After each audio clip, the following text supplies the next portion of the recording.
Okay, hello Cloud Gurus and welcome to this lecture. In this lecture, we're going to look at identity access management and we're going to look at how we can use roles.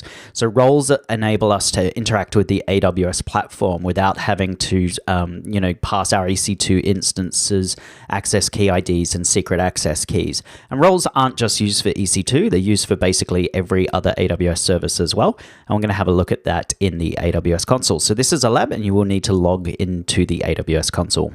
Okay, so here I am in the AWS console, and if I just go over to services, I'll be able to create a role under Identity Access Management, which is under Security, Identity, and Compliance. And we have actually already created a role before. If you click on roles, you'll be able to see some roles in here, and you should see a cross-region replication role. So we created that role automatically when we enabled cross-region replication for our buckets. So let's go ahead and create a new role.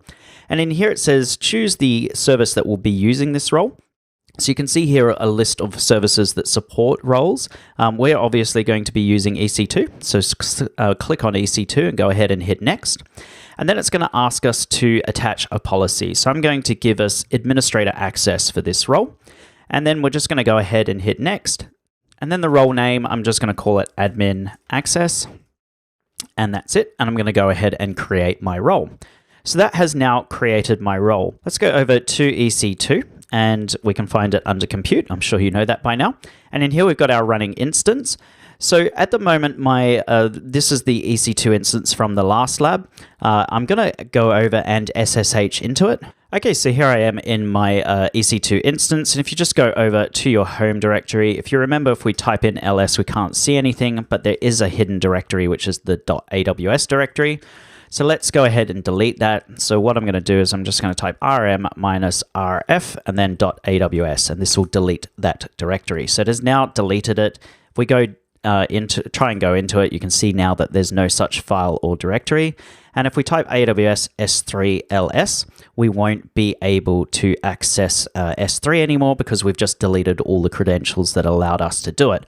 We can recreate that directory just by running AWS configure and then entering in our access key ID and secret access key. I'm not going to do that, however. I'm just going to leave it, and what we're going to do now is we're going to go and attach a role to an EC2 instance. So I'm back in the AWS console. I'm going to click on my EC2 instance, and I'm going to go over to Actions, and I'm going to go to my instance settings, and in here you can see Attach Replace IAM Role. So let's go ahead and click on that, and we're going to give this role, we're going to attach our admin access role, and I'm going to go ahead and hit Apply, and then I'm going to go ahead and hit Closed. So that has now attached the role. You should be able to see it down here somewhere. So here we go, IAM role, administrator access. If you click on that, you'll be able to see the role itself, and you'll be able to go in and see the actual policy. You can click on the JSON, and the policy is actually quite interesting because basically it's saying effect, allow, action, wildcard. So allow any action on any resource, and that is administrator access. So that will give you full access to the AWS platform. Let's go back over to our SSH terminal. So I'm back in my SSH terminal, and now if I type AWS S3 ls, I will be able to see our S3 buckets. So there we go. We now have full administrator access to our AWS environment. But likewise, if we try and go to the AWS hidden directory, it's not there, and there's no credentials being stored on this EC2 instance now. So if this EC2 instance got hacked, hackers would still be able to run the AWS command line, they'd still be able to do stuff, but they wouldn't be able to take our access key ID or secret access key. So this would be their only port of entry into our AWS account. So let's go ahead and delete that EC2 instance. So I'm just going to go back to the dashboard, back to EC2, and then I'm going to go into my running instance and I'm going to terminate that instance. And there we go, that's terminated. So what are my exam tips? Well, roles are far more secure than storing your access key ID and secret access key on individual EC2 instances. Roles are much easier to manage. So imagine if you did lose your access key ID and secret access key, and you had a fleet of 1,000 EC2 instances that key was installed on. You'd have to go in and update the access key ID and secret access key on all those 1,000 EC2 instances.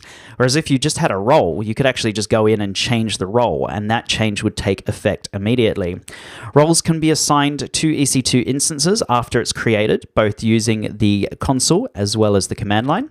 Roles are universal, so you can use them in any region. So we created that role in IAM. We were able to use it in the London region. Likewise, we'd be able to use it in the Northern Virginia region or anywhere else in the world. So that is it for this lecture, guys. In the next lecture, we're going to look at bash scripting, and this is an awful lot of fun. I love bash scripting with AWS. So if you've got the time, please join me in the next lecture. Thank you.